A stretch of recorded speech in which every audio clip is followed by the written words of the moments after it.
Bueno, ¿qué tal? ¿Se me escucha bien? ¿Sí?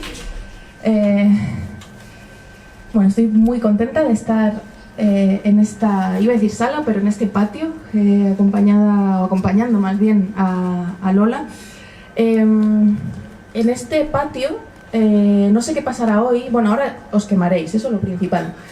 Pero normalmente cuando hay presentaciones, con estos árboles que hay aquí empiezan a hablar los pájaros de una manera terrorífica a veces, que no sabes muy bien si están diciendo que el libro que se presenta es horrendo y que se callen ya los poetas o los narradores que están aquí presentes, o si están celebrando la belleza de lo que está ocurriendo, ¿no? Me hace gracia estar aquí porque no sé si hoy los pájaros hablarán, porque precisamente La isla desnuda empieza hablando de pájaros también, ¿no?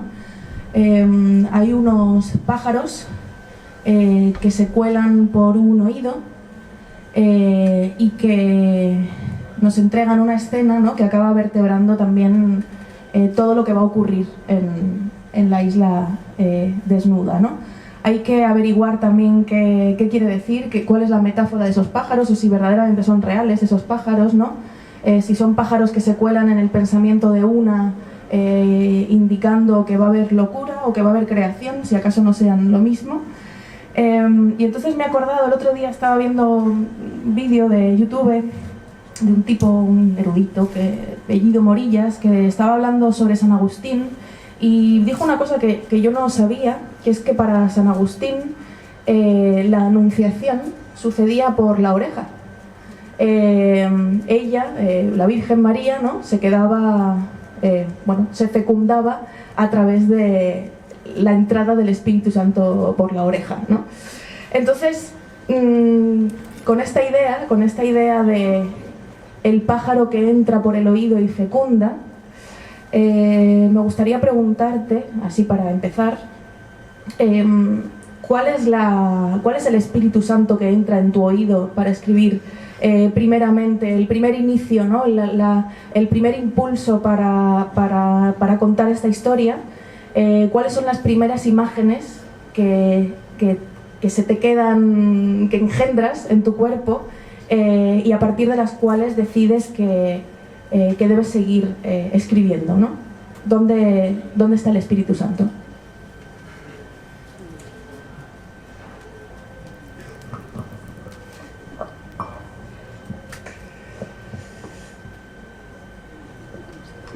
Deberíamos contemplar en silencio a ver dónde está. Bueno, muchísimas gracias por estar aquí hoy para celebrar con nosotras que la isla desnuda ya está aquí, está en papel y la podemos tocar. Aunque la isla desnuda yo nunca la toqué, ha sido la única manera de tocarla cuando ha estado en papel. Gracias, por supuesto, a ti, Raúl, a la Caja Books por escuchar los pájaros que decía Luna que contienen este libro, saberlos escuchar de una manera tan, qué sé yo, tan íntima. Casi me parecía que a veces el libro lo habías escrito tú, de esa escucha tan atenta y tan profunda y tan bella. Gracias de verdad, porque creo que el libro realmente ha cobrado una dimensión sonora más acertada después de pasar por tus oídos. Gracias, por supuesto, a ti, Luna, no solamente por estar aquí hoy, sino porque este libro en parte existe porque tú creíste en él antes de que yo me pusiera a escribirlo. Creo que es oportuno explicar una breve anécdota. Justo quizá un mes y medio antes de que regresara de Kioto, de estar allí viviendo un tiempo, Luna me mandó un mensaje y me dijo: no sé si estás pensando en escribir algo sobre todo lo que ha acontecido o está aconteciendo en tu estancia en Japón, pero si es así, yo estaré encantada de leerlo y acompañar ese libro hasta que exista.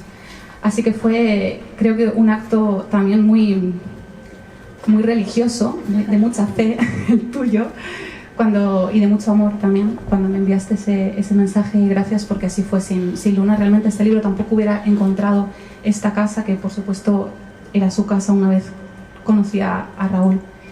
Y gracias también a la Central, claro, por acogernos, por darnos este patio plagado de pájaros que de momento están enmudecidos, seguramente, para después crear otro sonido. Voy a tu pregunta, que Bueno, ¿cómo puedo responder eso? Quizá te diría que, bueno, en Japón, igual que en otras culturas orientales, la creación sucede por el sonido, ¿no? Eso ya está en India, y yo creo que de algún modo eso seguramente pasó pues a China, a Corea y llegó así a Japón. De hecho, en japonés hay una palabra que es kotodama, que literalmente significa el espíritu de las palabras, si es que la palabra espíritu es acertada, ¿no?, para traducir esa idea. Pero en todo caso, esa palabra kotodama, el espíritu de las palabras, no es otra cosa que entender que en el momento en el que una palabra se pronuncia, una palabra es dicha, es recitada, es convocada a través del sonido, es en ese momento cuando la palabra crea mundo, crea el mundo que dice, ¿no? Con la pronunciación se está creando lo que está diciendo. Es entender las palabras como conjuros, ¿no? Entender que la palabra es en ese sentido algo que realiza realidad, realiza mundo, crea mundo. Bueno, eso tú me decías que sonidos, ¿no?, fueron los que estuvieron ahí. Seguramente los sonidos que estuvieron al principio de esta escritura fueron unos sonidos que, a diferencia de lo que escuchaba aquí, y ya están llegando, a diferencia de lo que escuchaba aquí y por un tiempo escuchaba aquí, fue algo que me convocó y que realmente pude escuchar de una manera diferente. Yo tenía la sensación de llevar aquí un tiempo sorda. Lo podríamos explicar de muchas maneras, ¿no? Pero tenía la sensación de que vivir en esta ciudad, que es la ciudad en la que he nacido y en la que he vivido prácticamente toda mi vida, yo vivía aquí sorda y también muda, atendiendo también al sentido que tiene la palabra muda, que eso también me gustó mucho cuando busqué. En el libro hay un montón de investigación etimológica, y la palabra mudo, muda, enmudecer, tiene que ver con producir el sonido que hacemos cuando tenemos los labios cerrados, ¿no? Como una especie de murmullo. De ahí también la mística, ¿no?, aquello que hacemos en mudos. Sin embargo, yo creo que para mí los sonidos que ahí estuvieron al principio no eran tanto esos sonidos que acontecían como murmullos, como susurros en la mudez, sino lo que sucedió después del silencio. Y ahí también acudo a la etimología, que también fue algo que me ayudó a encontrar un cierto camino, porque la palabra silencio proviene, la primera partícula, ese se, es igual que, por ejemplo, lo que contiene la palabra semilla, ¿no? Es aquello que cae y da fruto. Ese es el silencio. Estar en silencio implica callar para dejar que las palabras de algún modo vayan a la tierra y vuelvan a brotar de otro modo, con otro sonido. Seguramente yo creo que eso es lo que está, o sea, es darme cuenta de que mi sordera y la mudez en Japón era silencio, y el silencio sí que produce escritura, la mudez y la sordera no.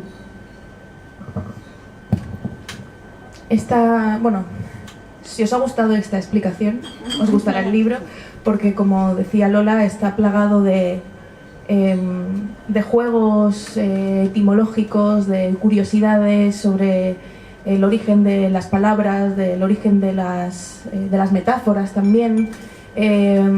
Ahí yo no sé dónde, no sé quién me preguntó, no sé cuándo lo dije, ¿no?, pero había una escritura ahí que me recordaba mucho a autores tipo Pascal Quinar, etcétera, ¿no?, de estos que estás leyendo el libro y sientes que no quieres que se acabe porque quieres ir a un seminario en el que te dé 300 horas de conversación, de clase, ¿no?, y tomar nota. Veo que hay gente tomando nota ya de todo lo que se ha dicho hasta ahora, así que es como asistir a una clase de la que no quieres irte nunca, ¿no? Y esto solo con respecto al oído, así que no me quiero imaginar el resto de los sentidos. ¿Cuál es el papel de los otros sentidos en la isla desnuda? Porque me parece que es también un libro en el que una inevitablemente alarga la lengua mientras lee, mueve los ojos, se frota también las orejas, ¿no? Quiere tocar, ¿no? Porque además es un libro sobre no poder tocar algo, ¿no?, como bien has explicado. Si quieres, luego a lo mejor esa isla se puede explicar un poco mejor a quien nos está viendo ahora. Pero eso, ¿no? ¿Cuál es la importancia del resto de los sentidos en la escritura de este libro? Sin duda uno de los más importantes efectivamente es la escucha. Y la escucha va relacionada con el silencio. También me acordaba ahora cuando hablabas de pensar en otros sentidos, me acordaba relacionado con la escucha, bueno, parece ser que en chino, lengua de la que yo desgraciadamente no conozco nada, pero parece ser que en chino el kanji que sirve para designar a un sabio, a una persona sabia, es una oreja grande. Bueno, es un kanji que deriva de la imagen de una oreja grande, ¿no? La persona sabia es aquella que sabe escuchar, que ha aprendido a escuchar y que por tanto para escuchar hay que estar en silencio. Creo que además de la escucha y por tanto del oído, creo que, bueno, Japón es un país muy sensorial, eso es cierto. Todas las personas que habéis estado en Japón, que sois unas cuantas aquí, seguro que habéis tenido una experiencia muy sensorial del país, empezando por estar en cualquier restaurante o cafetería y escuchar a los propios japoneses deleitarse de una manera asombrosa por lo que están comiendo, repitiendo una y otra vez oishi, oishi, ¿no? Como qué rico, qué rico. Eso sucede constantemente. Entonces, bueno, a ti también te da como por decir, bueno, voy a saborear realmente esto, porque parece como que ellos saben encontrar algo que a veces tú tienes atrofiado, ¿no? Entonces creo que es un país muy sensorial. También en la mirada, a mí me sorprendió ya desde el primer viaje la manera de contemplar de los japoneses en situaciones muy cotidianas. Por ejemplo, estar en mitad de Tokio entre rascacielos, recuerdo que de pronto una persona muy mayor, que además yo no sé si era un hombre o una mujer, porque llega un momento que son tan mayores que esa distinción se pierde, y es muy bello también estar en ese cauce en el que la persona que te tiene delante ya no tiene, ¿no?, como esa diferencia. Bueno, el caso es que una persona muy mayor montada en bicicleta se para en un semáforo entre rascacielos. Al lado del semáforo había una pequeña planta y la planta tenía una flor muy bonita, aunque minúscula. Y esa persona se paró y empezó a mirar primero la flor y luego a acariciar los pétalos. Yo iba cruzando, casi me fui al revés, ¿no?, como para seguir viendo la imagen. Y esa persona, cuando vio que yo estaba mirando eso, me dijo, Kirei, ¿no?, como que qué bonito. Y otras personas me han señalado como lo que hay que ver en Japón. Creo que en Japón bueno, es cultural, ¿no? Hay una manera de contemplar lo que está alrededor. Bueno, hay una manera de contemplar, iba a decir diferente, pero hay una manera de contemplar, que eso ya para nosotros es algo radical, porque solemos vivir sin fijarnos mucho en lo que pasa a nuestro alrededor, ¿no? Creo que hay esa atención. Todo eso sin duda creo que está en el libro. Creo que hay un aprendizaje también a mirar de otro modo a través de esas experiencias que algunos japoneses me quisieron ofrecer. Y sin duda el tacto es otro de los sentidos para mí importantes en el libro, porque efectivamente, como tú decías, la isla desnuda nunca se llega a tocar, de lo que luego podremos hablar como una metáfora quizá también de qué implica cuando llegas a Japón con un entusiasmo ardoroso, con todo el amor por ese lugar, y bueno, ¿qué pasa, no? ¿Qué encuentras ahí y qué tocas en esa experiencia? Hablas de la atención, tengo que pensar en Simone Weil, porque evidentemente ese acto de generosidad, como que es la atención, como bien dices, parece que atraviesa también, ¿no?, el pensamiento en Japón. Te quería preguntar precisamente por el acto de pensar.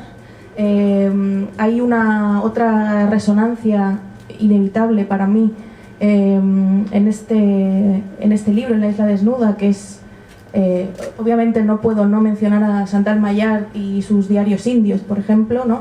Creo que ahí también en sus diarios indios, son sus viajes en general, los 5 sentidos están ahí puestos de una manera muy evidente, y esos 5 sentidos son los que le permiten atender, es decir, ser generosa con lo que está viendo, y pensar, es decir, filosofar.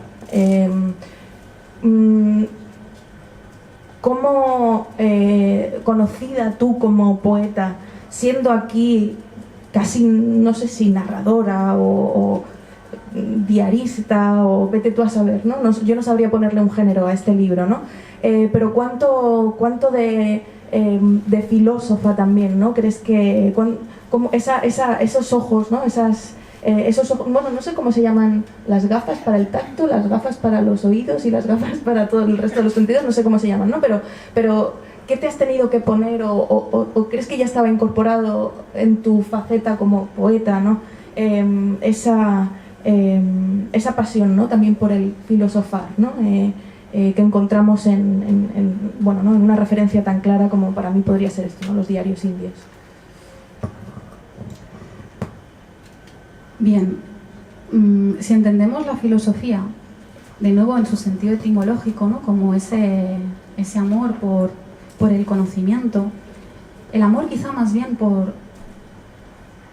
o la voluntad de estar asombrada, la voluntad de vivir asombrada. Si entendemos así la filosofía, entonces me atrevería a decir que bueno, que sí.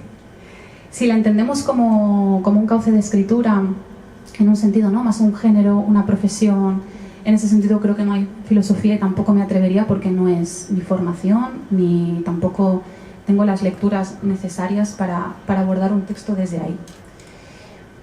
Eso por un lado. Luego mencionabas a Chantal Mayar. Claro, también hay muchas personas aquí que sabéis que yo he leído desde hace mucho tiempo la escritura de Chantal Mayar, escribí mi tesis doctoral sobre Chantal Mayar, o sea que tuve tiempo como para leer, aburrirme, volver a cogerle mucha pasión a su escritura, volverme a aburrir, etc., ¿no? O sea, he pasado por procesos muy intensos a través de lo que ella ha escrito.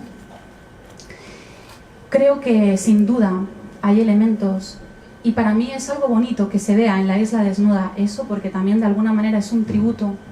Y bueno, algo que cuando leemos, cuando escribimos siempre le estamos debiendo cosas a aquellas personas a las que hemos leído, a la obra de las personas que hemos leído. Y para mí, que alguien me diga, aquí hay algo de Chantal Mayar o hay algo de Pascal Quignard, absolutamente. Y me parece bien que eso se vea, porque creo que las costuras a veces hay que no ocultarlas, sino mostrarlas, porque sin ellos yo no hubiera podido escribir eso y sin todo a lo que me han llevado a través de sus escrituras híbridas. Hablo sobre todo de Quignard cuando escribe, ¿no? Todos los libros del Último Reino. Bueno, de Mayar, por una parte creo que es importante lo que tú mencionabas, la observación. Ella, todos sus diarios, especialmente hasta que escribe La mujer de pie, son diarios que tienen que ver con usar la escritura como un método para observar primero el exterior, observar sin prejuicios el exterior, observar por tanto lo que verdaderamente hay, no aquello que mi mente, que ha aprendido a ver las cosas, ¿no? Hay un antropólogo, Franz Boas, que dice, ver es pensar. Porque claro, o sea, en realidad cuando estamos viendo no estamos viendo, estamos pensando todo aquello que nos han enseñado antes. Y por tanto, cuando tú dices que estás viendo, lo que estás es proyectando todos esos prejuicios en su mayoría. Bueno, creo que el trabajo que hace Mayar, sobre todo en los primeros diarios, especialmente en diarios indios, es eso, ¿no? Un trabajo de desaprendizaje de esos prejuicios para ser capaz de observar lo que sucede, sin moral, ¿no? Sin un juicio moral, etc.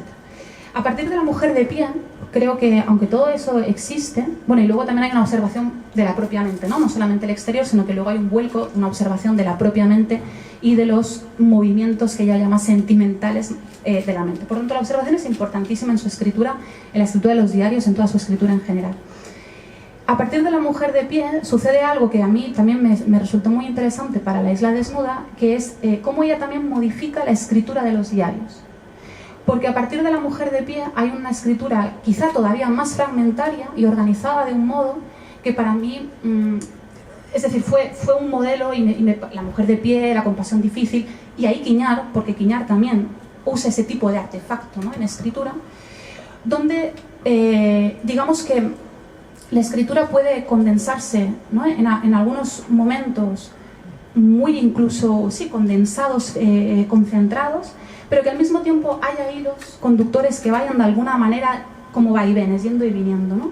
Y esa manera también, podríamos decir híbrida o qué sé yo, ¿no? Donde hay fragmentos que pueden ser más acercados, se pueden acercar más a la narrativa, igual otros incluso a un poema, igual otros a una reflexión, a una anécdota, a un sueño, una vivencia, ¿no? Más biográfica. Entonces, eso también creo que está tomado de ellos, y por otra parte, eso también fue algo como que yo sentí como necesidad después de entrar en contacto con la lengua japonesa. que bueno, quizás eso lo podemos desarrollar igual más adelante, pero cómo la lengua japonesa, solamente por mencionar algo ahora, es una lengua que construye un mundo donde no hay esencias. El verbo ser no existe en japonés. El pronombre yo tiene múltiples formas en japonés. Aquí decimos yo, en este contexto digo yo, pero cuando luego nos vayamos fuera, si hablo de lo que supuestamente soy yo, de un mí, diré yo, en cualquier contexto diré lo mismo. En japonés, dependiendo del contexto, es decir, dependiendo del lugar y del momento, ¿no? Esos dos elementos configuran una situación que hace que quien esté enunciando tenga una identidad distinta. Eso implica que la identidad no se estanca. Yo no soy siempre yo. Claro, eso impregna toda la escritura, impregna toda la lengua japonesa de una manera que hace que cree un mundo de fluctuaciones, de resonancias, pero no de esencias. Y creo que eso también fue algo que a mí me sirvió para pensar cómo mi lengua y la lengua japonesa entraban en conflicto, ¿no? Mi lengua materna y la lengua japonesa entraban en conflicto, y a partir de ahí ver qué escritura podía dar cuenta también de, bueno, de ese mundo que no tiene esencias, que es un mundo que fluctúa, que es un mundo que resuena. Y de ahí esa escritura, ¿no? Que no es un género y por tanto no se puede identificar. ¿Has tenido tentación de escribir en japonés? Ya me gustaría, no puedo. Creo que nunca podré. Porque la lengua japonesa, eso es algo que también... Claro, yo empecé a estudiar japonés antes de estar allí viviendo. Y bueno, cuando estás estudiando desde aquí, piensas, porque dices dos palabras, dices, ¡wow! Es lo típico, ¿no? Como, qué bien, sé decir cosas. Bueno, luego llegas allá y te das cuenta que no sabes decir absolutamente nada. Y lo más interesante de la lengua japonesa, como seguramente si hay personas aquí aprendiendo lenguas radicalmente otras respecto a las lenguas románicas, tiene que ver con cómo el paradigma, el paradigma de pensamiento o el paradigma de mundo que esa lengua crea es diferente al mundo que nuestra lengua crea. Quiero decir, al principio empiezas a aprender palabras que tienen una traducción sencilla. Pues mesa, no sé cuántos, libro, no sé qué. Todo, hasta ahí muy bien. Cuando empiezas a aprender otro tipo de estructuras gramaticales, sintácticas más complejas, te das cuenta de que hay verbos que están designando acciones que no tienen una correspondencia en nuestra lengua. Es una experiencia que en castellano no existe. A mí eso me sorprendía mucho cuando estaba en clase. Claro, yo intentaba, tu mente rápidamente intenta como ubicar y entonces intenta como acumular, bueno, esta acción debe ser como esto y lo otro a la vez, pero estando triste un día que llueva. Entonces intenta recomponer y dices, bueno, quizá un poco lo he vivido. Pero lo sorprendente es que no puedes usar, no puedes usar esas palabras a partir de la experiencia que tú has vivido, sino suponiendo que eso va a ser lo más parecido a lo que tú viviste y a lo que quieres expresar. Claro, escribir desde ahí, se puede escribir, en realidad seguramente sería un ejercicio muy interesante, porque el problema es que la propia lengua, la lengua materna, nos la creemos, como si la experiencia que yo explico ahora, con mi lengua, en la que aprendí a hablar, como si esto fuera verdad, o como si esto fuera la única manera de vivir y de estar en el mundo, ¿no? Entonces, creo que sería interesante poder escribir en japonés o poder escribir en castellano, teniendo también en cuenta todo el aprendizaje, o el cuestionamiento, más bien dicho, la desconfianza que aprender una lengua así genera hacia la propia lengua. Bueno, como bien has dicho tú, ya hay algo de eso, ¿no? En esa cosa híbrida entre los géneros también hay una hibridación de lenguajes, ¿no? O de intentar aprender o adecuarse, o no sé si adecuarse es la mejor palabra, pero sí fluir, ¿no? entre esos lenguajes. Y a este respecto tengo un mogollón de preguntas, pero siento que estamos como en las más deep ahora mismo, como en lo más profundo, pero prometo preguntarte por cosas divertidas y escupitajos y cosas ahora. Pero ya que estamos en lo profundo, una pregunta que no puedo dejar de hacerme y que tiene relación también con lo que has dicho pensando en la literatura o en los diarios híbridos de Mayar también y y en los Espíritus Santos que vinieron a por ti cuando estabas empezando a escribir La isla desnuda, tiene que ver con si se puede dejar de mirar Japón con extrañeza. Ahora que has escrito sobre, ahora que has vivido, ahora que te desenvuelves en la lengua, ahora que vas constantemente, ahora que, como se me ha chivado hace un rato, Barcelona es casi el espacio de venir a descansar y a pasar las vacaciones, y Japón es el lugar de vida habitual, ¿no? O al menos así es como lo siente el cuerpo. ¿Se puede dejar de mirar un sitio que miramos con tanta fascinación por nuestra cultura, de haber crecido con el anime, leyendo manga, comiendo sushi un día sí, un día también, habiendo aplicado en nuestro día a día un montón de códigos que vienen de allá y que no llevan tanto tiempo en nuestra... el matcha no lo bebemos desde hace tanto tiempo realmente, ¿no? Y parece que sea parte de nuestra dieta común, ¿no? Entonces, ¿se puede dejar de mirar ese lugar con extrañeza? ¿Se puede dejar de exotizar ese lugar? De exotizar, sí. De mirar con extrañeza, no. Para mí son elementos distintos. Bueno, te decía lo del exotismo, creo que sí, porque el exotismo no deja de ser una mirada además muy colonial, ¿no? Sobre me voy a ir a un sitio muy raro porque va a quedar muy bien que suba una foto. Eso creo que yo nunca lo llegué a tener, espero, y si lo tuve, espero que Japón me sepa perdonar por ello. Pero la extrañeza es otra cosa. Lafcadio Heer fue un tipo muy, muy interesante. Él era griego de origen, creo, porque su madre me parece que era griega, que llegó en un momento de apertura del país y no fue con una mirada prejuiciosa y no porque los viajeros, muchas veces los viajeros europeos tienen una mirada muy interesante y perturbadora sobre lo que ven, ¿no? Bueno, Lafcadio Heer decía lo siguiente a propósito de Japón. Él decía, un amigo mío japonés me dijo, bueno, cuando tú creas que conoces algo sobre Japón, espera, y cuando te des cuenta de que empiezas a no saber nada sobre Japón, entonces empezarás a tocar un poco algo de lo que pasa por ahí y de lo que realmente somos los japoneses. Esa es la extrañeza. La extrañeza es eso que contaba Lafcadio Heer, ¿no? Y que él estaba de acuerdo con lo que le decía su amigo. Porque realmente, y eso creo que podemos también enlazarlo con el tacto de antes, ¿no? Con nunca tocar La isla desnuda. La isla desnuda, el título del libro viene por una película de Kaneto Shindo que estrenó en 1960. Es una película que, si no habéis visto, recomiendo fervientemente. Está además en YouTube en una calidad extraordinaria y no vais a tener problemas con los subtítulos porque no hay subtítulos, porque es una película en silencio, no exactamente en silencio, se escuchan el mar, se escuchan los sonidos de la naturaleza, se escuchan a los animales. Hay una banda sonora incluso, pero lo que no hay son palabras articuladas por humanos. Que eso también, bueno, para empezar, que el libro se titulara con tomar, ¿no?, el título de La isla desnuda de la película de Kaneto Shindo también tenía mucho que ver con esa manera de que el silencio también estuviera en el título. Pero ¿qué sucedió con La isla desnuda? Eso es anecdótico, pero creo que puede también ayudar a responder algunas de las cosas que comentabas. La isla desnuda existe, pero no existe. La isla desnuda es una isla muy pequeñita que está en el mar interior de Seto, a la que nosotros fuimos deseando tocar la isla desnuda. Pero nunca tocamos la isla desnuda. Para empezar, porque la isla desnuda que aparece en la película no ha sido ya nunca más la isla desnuda que es ahora.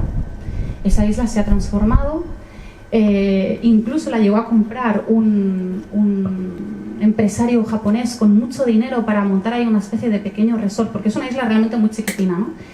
Al final parece ser que un grupo de aficionados al cine asociados a una filmoteca, no conozco los detalles, pero sé que ellos compraron esa isla a este ricachón para evitar que la isla desnuda se convirtiera en un resort, lo cual ya, bueno, al menos eso está bien, ¿no? La isla desnuda es un espacio que puedes ver desde el mar, que puedes ver bastante cerca porque hay un ferry que va a otra isla que está muy cerquita y que de hecho también aparece en la película, pero no se puede llegar a la isla desnuda. A mí me parecía interesante, por una parte, que no se pueda llegar, cómo también ha cambiado y cómo la expectativa, no todo aquello que a veces proyectas que va a suceder, no sucede nada de eso y te encuentras otra cosa. Y tienes que ver qué haces con esa otra cosa, ¿no? Cómo acoges esa otra cosa y cómo esa otra cosa generalmente te suele dar una buena bofetada ante todo aquello que habías, también como un prejuicio habías volcado ahí. No tocar la isla desnuda para mí también era una metáfora de lo que pasa con la cultura japonesa para mí y la extrañeza de la que tú hablabas. Yo pienso que nunca voy a saber, por mucho que estudiase y que me volcase en la lengua japonesa, nunca voy a poder hablar japonés como un japonés, porque decía también Lafcadio Heger, me acabo de acordar, él decía, para eso necesitaría morir y volver a nacer como japonés. Es que no hay otra. No puedes, es una obviedad lo que estoy diciendo, es cierto, pero entonces lo que pasa es que para mí no es necesario eso, yo tampoco busco eso, no quiero hablar japonés, no quiero conocer todo lo que ahí sucede, quiero que en realidad Japón sea para mí un espacio para extrañarme precisamente, para asombrarme, para seguir escuchando cosas. Si de pronto nada me extraña allí, volveré a morir. Que era lo que me estaba pasando un poco aquí, no tenía ya la capacidad de escuchar, ¿no? Entonces, ojalá que nunca sea un espacio extraño. Y creo que si algún día digo lo contrario, que ya no hay extrañeza, sería muy poco elegante por mi parte y además no sería cierto tampoco. Vamos con lo divertido, un segundo. Así empieza la contraportada de este libro. Lola Nieto alquiló una casa en Kioto, estudió el idioma, escuchó el canto de los pájaros en el jardín abandonado del vecino y oyó el escupitajo de un anciano que cada mañana pasaba junto a su puerta. El escupitajo de un anciano. Yo tengo, así perdón por la intimidad, pero tengo así como un poco borrados los últimos 3 años de mi vida, sobre todo la cantidad de fiestas que hemos compartido, Lola. Tengo borradas muchas noches, pero no tengo borrados tus imitaciones del escupitajo de ese viejo. Eso nada lo va a borrar. Por mucho alcohol que bebiera, por mucha fiesta que me pegara, eso no lo va a borrar nada. De hecho, de todas esas noches que hemos compartido pospandémicas, hablando, pensando, previas también a tu viaje a Japón, ¿no? Donde había una voluntad de transformación, yo creo también común, ¿no? Entre nosotras y nuestras amigas. No sé si tiene que ver con la treintena, supongo que sí. En esta voluntad de transformación había mucha conversación y sí que tengo ese recuerdo, esos flashazos de ti narrando cosas, gesticulando mucho, y que se me juntan también con esa voluntad de explicar a través del sonido del escupitajo cómo había sido esa experiencia en Japón, ¿no?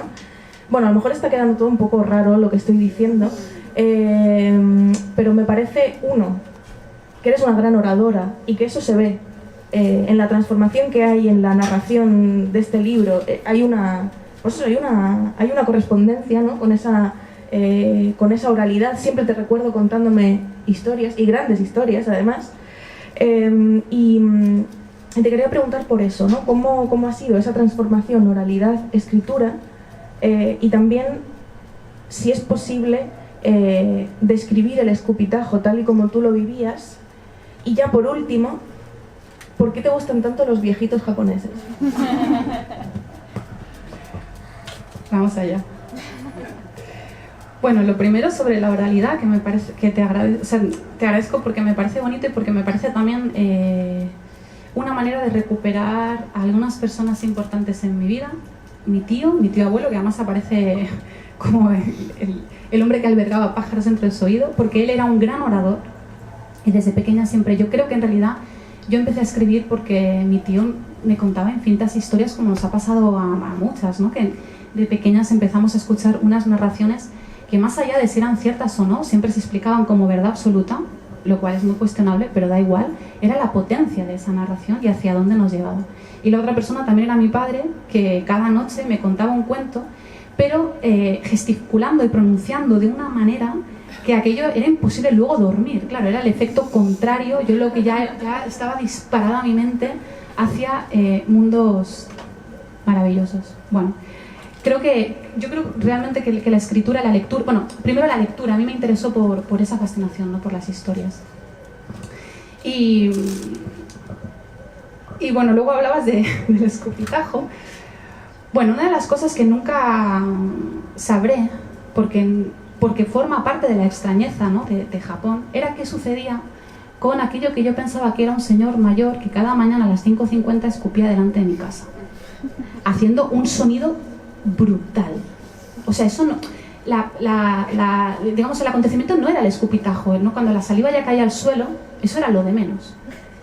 Lo que era realmente potente era el sonido que no voy a reproducir, primero porque es irreproducible, yo lo intentaba en estas fiestas, como tú dices, pero vamos a dejarlo como al misterio de la mente de cada una de nosotras, que todavía es más, ¿vale? Es mejor siempre la imaginación. Pero el caso es que aquello era... Bueno, pasé por muchas fases con aquello, o sea, aquel elemento cada mañana a las 5:50 me llevó a pensar y a sentir, bueno, cosas que nunca pensé que yo en Japón iba a experimentar. Al principio obviamente pensaba que como yo era extranjera y algunos japoneses sienten mucho rechazo a los extranjeros que están viviendo en Japón, quizá era su manera de manifestar que quería que me fuera de ahí. Pero, claro, era muy entusiasta, ¿no? En su manera de manifestar su rechazo. Luego, además, venía acompañado con un tintineo de unas llantas de bicicleta. O sea, él escupía y luego yo escuchaba, ¿sabéis ese sonido? Yo estaba todavía en la cama, claro. Entonces escuchaba eso. Bueno, siempre que abría la puerta rápidamente, porque la casa daba directamente a la calle, era una casita pequeña, siempre que abría la puerta no había nada. Bueno, un escupitajo sí, pero no había nadie que hubiera escupido, ni siquiera la bicicleta. Y luego empezaron a pasar cosas muy interesantes porque, claro, durante tantos meses el escupitajo fue modulándose. Entonces hubo veces en las que yo sentía que el escupitajo era débil, que era como el escupitajo previo a la enfermedad de esa persona. Y yo sentía como que podía casi de algún modo palpar o escuchar los estados de ánimo de ese señor que yo imaginaba mayor por algo que voy a contar ahora. Y que podía un poco como comunicarme a través de eso. Él nunca sabrá que yo sabía que al día siguiente iba a estar enfermo y al día siguiente no escupía porque estaba enfermo, no salía de su casa. Luego me preocupaba también mucho cuando no escupía porque pensaba, ¿qué le debe suceder? No sabía dónde vivía, no tenía manera de preguntarle si necesitaba algo. Lo de escupir, que es una cosa muy extraña en Japón, es algo completamente... No tiene cabida en la sociedad japonesa que alguien escupa al suelo cuando es un suelo impoluto que todo el mundo trata de mantener limpio, ¿no? Entonces eso es un gesto de una mala educación asombrosa. Yo deduzco que era un señor mayor porque resulta que una de las manifestaciones más terribles del patriarcado en Japón son los hombres de 60, 65, 70 especialmente para arriba, que han vivido una vida estándar, podríamos decir, es decir, que tienen una familia, se han casado, han tenido hijos. Es un tipo de vida de la que es difícil huir, o sea, si vives en Japón no es tan fácil huir de esa vida tan encorsetada. Entonces estos hombres, a partir de esa edad, yo creo que coincide con el momento de la jubilación, consideran que tienen el derecho de hacer cosas que nadie en la sociedad japonesa, tampoco las mujeres de esa edad, tienen el derecho de hacer. Cosas que para nosotros igual no son tan graves, pero en un contexto nipón es terrible. Por ejemplo, que alguien se cuele en una cola. Nadie se cuela en ninguna cola, ellos se cuelan. Por ejemplo, que alguien te empuje. Estás en un pasillo de un súper, alguien te empuje. Eso es un señor mayor que considera que estás ahí, sobras, te empuja. Pero nadie te va a empujar en Japón. O, por ejemplo, que escupan delante de tu casa, ¿no? Entonces yo pienso mucho en él, en realidad.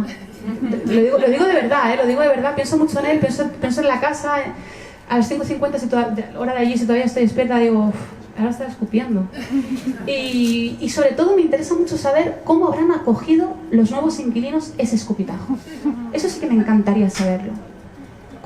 ¿Qué hacen con eso? Como otras cosas de aquella casa, una comadreja que apareció, las tropecientas arañas que nos encontrábamos, Mira, por ahí ya viene una... escuchar. Porque el jardín aquel era un jardín muy asilvestrado, ¿no? Entonces, bueno, había una cantidad de animales, además de gatos, callejeros, bueno. Pero sí, pienso en el escupitajo. ¿Y la fascinación por los abuelitos y abuelitas?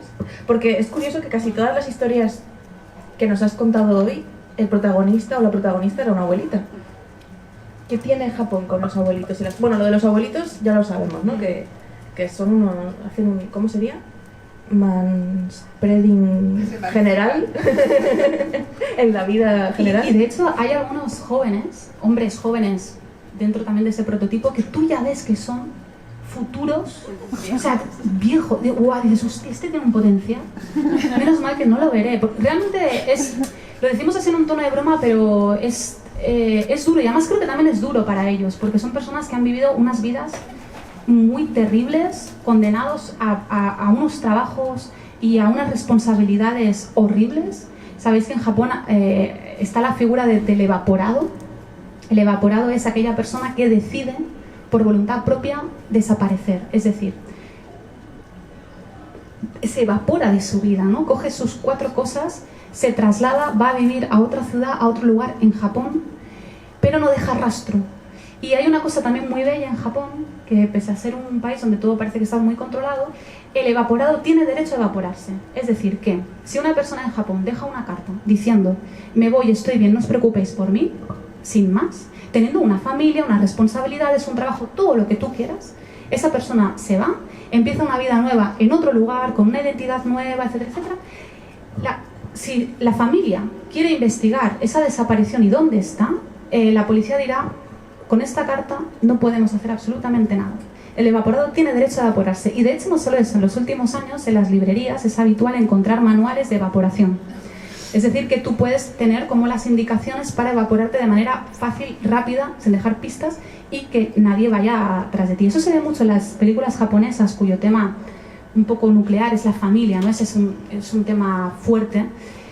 Bueno, hijos, hijas que buscan a sus padres, a sus madres porque desaparecieron, porque se evaporaron. Es cierto que la evaporación de Ben, por otra parte, está siendo una cosa que está supliendo al suicidio.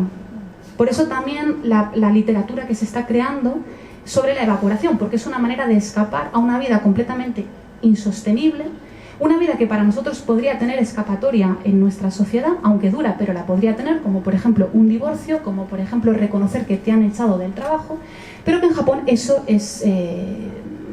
no se puede confesar eso. Eso es un problema tuyo que tú tienes que solucionarlo. Si te han echado del trabajo, ya estás buscando uno para el día siguiente seguir trabajando y trayendo el dinero a tu casa. Si tienes un problema y te quieres divorciar, no se lo cuentas a nadie y aguanta hasta que te mueras. Por tanto, la evaporación en ese sentido es... bueno. Y lo que decías de los viejitos, bueno, 2 cosas muy breves. La primera es que hay muchas personas muy mayores en Japón, ¿no? Japón es uno de los países que tiene una población más envejecida, lo cual es un problema también económico, social, bueno, por ahí podríamos hablar. Y la segunda cosa que a mí me fascina, pero eso no solamente de las personas que están en la senectud, ¿no? No solamente en Japón, también aquí, es cómo el cuerpo ha perdido y ya incluso el propio ser, ¿no? La propia persona ya tampoco tiene una voluntad de marcar unas diferencias de género. Cuando hay una persona muy mayor, y claro, en Japón hay personas muy mayores que además las ves en la calle, porque aquí yo creo que las personas que son muy mayores acostumbran a estar más en interior, ¿no? No están en residencias, en casas, pero no las ves en la calle. En Japón las ves en la calle, salen a la puerta de su casa y las ves ahí, ¿no? O salen incluso en bicicleta, a veces caminan muy mal, pero en bicicleta van muy bien, y entonces las ves en bicicleta ahí pedaleando y dices, ¡guau, qué pasada!, ¿no? O las señoras que van arrastrando una especie de carrito que también les sirve un poco para apoyarse a la vez de que permite meter aquello que compran. Claro, esos rostros, esos cuerpos son un mapa indescifrable. Es algo asombroso, ¿no? Aparte de lo que habrán vivido, de qué historia, qué recordarán y luego también qué contacto tienen con el mundo. Había una señora, y con esto acabo lo de los abuelos, había una señora que cada tarde a las 4:45 salía a la puerta de su casa y coincidía que yo iba siempre por esa calle de regreso de la academia donde estudiaba a mi casa, ¿no? Entonces, es que eso en alguna parte del libro creo que está. Y esa señora, la mirada de esa señora, yo creo que era una señora, pero ese ser, claro, yo pensaba, ¿qué estará viendo? O sea, ¿cómo percibirá el mundo alguien que está siempre en su casa, que sale cada día un cuarto de hora a la puerta y vuelve a entrar? ¿Qué experiencia del mundo tiene, ¿no?, esa persona? Y para mí hay algo ahí que no se puede tocar, igual que no se puede tocar la isla desnuda, ¿no? Hay algo muy enigmático, a la par que fascinante. A mí me encantaría poder llegar a ser muy vieja para tener esa experiencia del mundo. Bueno, será una viejita japonesa, Lola, lo sabemos todas. Como no quiero que se evapore este sector, que ya se está levantando para ir hacia las sombras, si queréis aprovechar este momento para a lo mejor moveros hacia algún lado o incluso por aquí y tal, porque si no os va a dar algo. Ya estamos, bueno, yo os voy a proponer que vayáis pensando preguntas, pero te voy a hacer la última. De hecho, los libros que tengo aquí creo que me los habéis regalado Antonio y tú, tanto los diarios indios de Mayat como este de Inio Asano. Es un libro que me regalaste tú, Lola, y voy a ver si encuentro la imagen. Sí, esta imagen, que son mariposas, pronúncialo tú el título del libro porque... No, Nijigahara Holograph. Nijigahara Holograph de Inio Asano, está en Milky Way Ediciones. Estos son mariposas. Esta imagen tan hermosa, ¿no?, de una bandada de mariposas, ¿no?, de un ejército de mariposas. Mirar esa imagen de este libro me crea una sensación muy parecida a pasar las páginas de la isla desnuda. Aquí no hay ilustraciones, bueno, sí, la de la cubierta, que es maravillosa. Espero que sea agua y no escupitajos de viejo en lo que se está bañando esta muchacha. Perdón.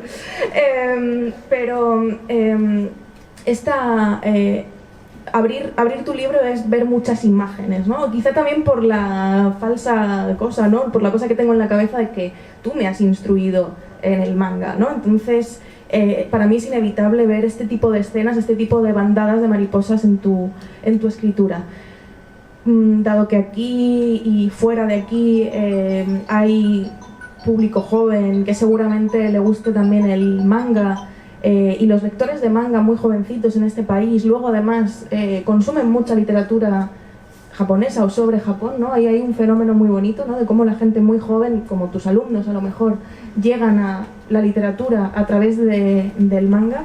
Quería preguntarte, como gran lectora de manga, ¿cuál es la relación de tu libro con este género?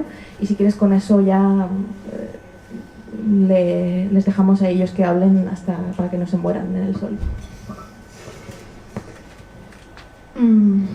No sé si solamente con este libro, pero para mí empezar a leer manga fue también la revelación de una manera de entender la creación y quizá la poesía de un modo distinto. Para mí hay este manga de Inio Asano, para mí es un poemario, para mí es poesía. Quizá no todos sus mangas van en esta línea, pero este en especial me parece que es un poema. Y creo que hay otros mangakas. A mí tampoco me interesa todo el manga, o al menos no todo el manga que llega aquí, pero sí que hay algunos mangakas que para mí han sido importantísimos en la escritura y en la manera también de cuestionarme o de zarandear, ¿no?, un poco ciertas ideas. Por ejemplo, Inio Asano, por ejemplo, Junji Ito, en una línea muy distinta. Por ejemplo, Shintaro Kago. Por ejemplo, también Yuki Urushibara, que es la única mujer que cito entre estos hombres, porque sigue siendo también el mundo del manga un mundo muy protagonizado por los hombres, aunque es verdad que cada vez hay más mujeres que están entrando, ¿no?, en la industria del manga. En concreto, por ejemplo, el manga de Yuki Urushibara, que se llama Mushishi y que está compuesto por 10 tomos, cada uno tiene como 4 o 5 historias que son autoconclusivas, así que si os apetece podéis tomar un tomo, creo que está citado incluso en la bibliografía del libro Mushishi. Podéis leer una historia, ¿no?, aparte. A mí una de las cosas que más me interesa del manga también es no solamente los iba a decir recursos, pero no sé si es la palabra, la dimensión poética quizá, que alcanza el manga y cómo eso es una fuente de aprendizaje enorme. Y además también cómo el manga aborda la cultura y la tradición japonesa, con sus desplazamientos, con sus transformaciones. Por ejemplo, el manga de Yukiru Shibara, Mushishi, y este también, que tú has traído también. Hay una visión muy clara del Shinto, que no hemos hablado hasta ahora del Shinto, y creo que puede ser una manera también de introducir, ¿no?, eso. Cuando se viaja a Japón normalmente estamos bastante impresionados o tenemos muchas ganas de ver templos budistas, porque el budismo quizás es lo que más ha llegado a Occidente, pero no religión, sino más bien la manera de entenderse en comunidad y de entender el lugar que las personas ocupan con respecto a la gran trama que forma el mundo, eso en Japón es el Shinto. Podríamos decir que es una manera de entenderse en el mundo desde el animismo, ¿no? Comparte muchas cosas con otras religiones. Me cuesta usar esa palabra, pero de nuevo otra vez no tenemos nosotros, ¿no?, como la palabra adecuada para dar cuenta de lo que implica realmente la experiencia del Shinto. Entonces voy a usar religión y Dios o dioses, aunque es del todo incorrecto. El Shinto de algún modo es entenderse en esa trama que os decía y entender que todo lo que está vivo, y por tanto todo lo que está vivo, por el hecho de estar vivo, merece respeto y atención y escucha. ¿Por qué todo lo que está vivo? A diferencia de lo que nos dice la ciencia contemporánea, bueno, la ciencia contemporánea y ya de hace un tiempo, ¿no?, la ciencia, digamos, occidental. Porque para el Shinto lo que vive es aquello que se está transformando. Podríamos decir que este vaso, bueno, lleva una hora sin transformarse, pero ese es un problema que yo tengo como observadora. Mi vida como observadora es limitada, ocupa un tiempo y una visión, una percepción, que hace que yo no pueda ver la transformación de esto, pero esto no siempre ha sido esto, ni siempre va a ser esto. Por tanto, hay una transformación de todo aquello que está. Para el Shinto y por tanto para los japoneses, una piedra está viva, una cascada está viva, un árbol, por supuesto, está vivo, un bolígrafo está vivo. Ellos hacen ritos cuando, por ejemplo, una persona fallece, todos aquellos elementos, objetos, accesorios que han formado parte de su vida y que han estado con él, unas gafas, hay en los santuarios hay rituales para apaciguar el alma, de nuevo una palabra incorrecta, pero ya me entendéis, apaciguar el espíritu de esos objetos, porque esos objetos se entiende que están vivos y que además, de algún modo, han permeado con el ser con el que han estado en connivencia todo el tiempo y por tanto de algún modo también es el alma o el espíritu de la persona fallecida. Entonces hay rituales para eso. Creo que, bueno, el Shinto para mí también en ese sentido cobró una importancia muy radical desde el primer viaje, porque creo que me permitió entender o entenderme en esa trama, ¿no? Que al final todo lo que está vivo es también de nuevo una obviedad, pero nos olvidamos siempre de eso.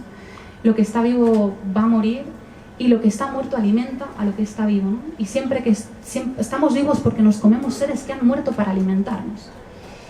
Y eso es una trama, ¿no? Y es un ciclo. Y por tanto, esa transformación tiene que ver, o sea, es imposible entendernos en esto, sea lo que sea esto, sin pensar en ese equilibrio.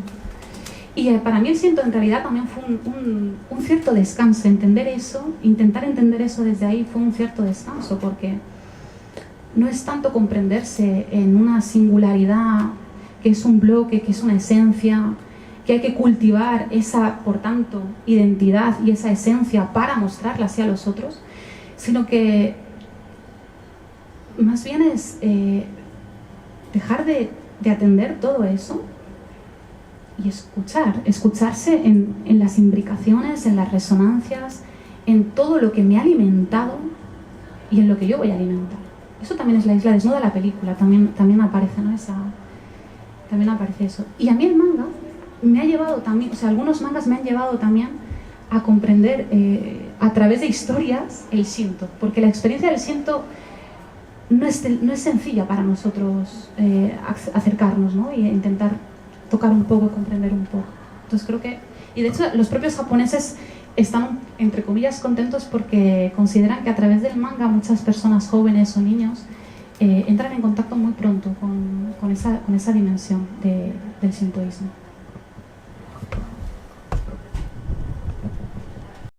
antes de que ya, porque veo que ya hay caras como muy sufridas, hay dos opciones. Una, que hagáis preguntas, o dos, que Lola lea. O un punto intermedio de una pregunta y una lectura de... No, igual hay más que se hace calor, aunque estemos gente así. Sí, claro. ¿Estás muy consciente de lo duro que era para tu padre cada noche inventarse un cuento en el que algunas veces tú eras protagonista y así durante bastantes años?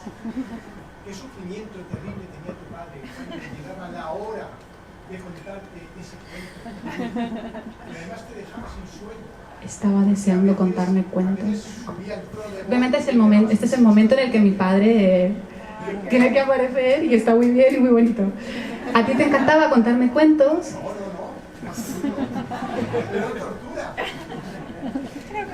Y ha dado su fruto, ¿no? Pues está.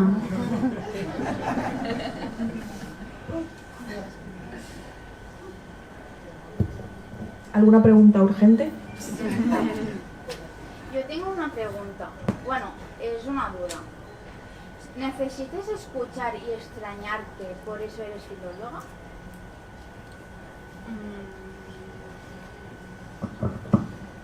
Creo que necesito escuchar y extrañarme para olvidarme que soy filóloga y para seguir con vida y entender que mi vida en realidad forma parte de ese entramado del que hemos hablado antes y comprenderme o intentar comprenderme un poco desde ahí. ¿Lo siento? Vale.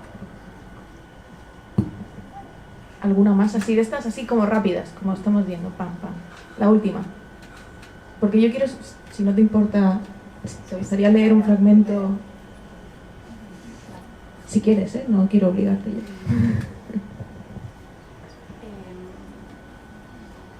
Vale, yo le he preguntado a ti. Mira,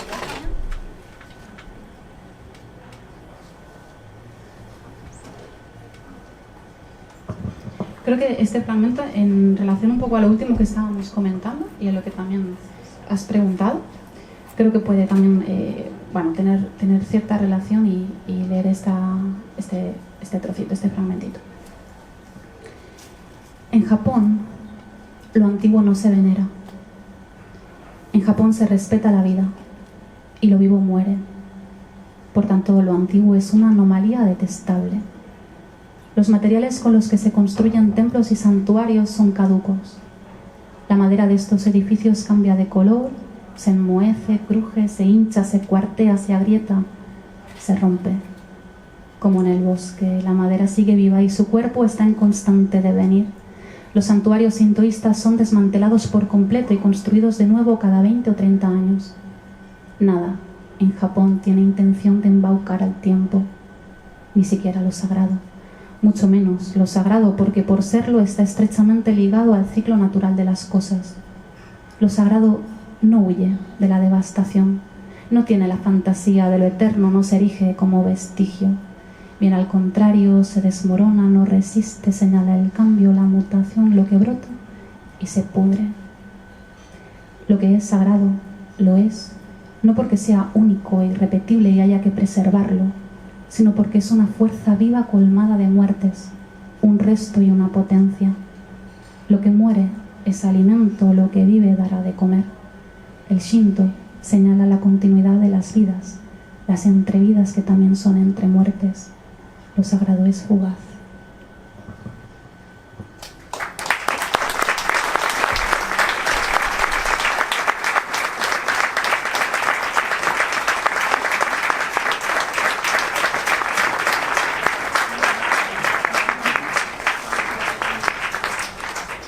Pues os firmará libros. Muchas gracias por estar aquí y soportar este calor que, ya os digo, en Japón el verano es peor que esto, ¿eh? No sé si vais.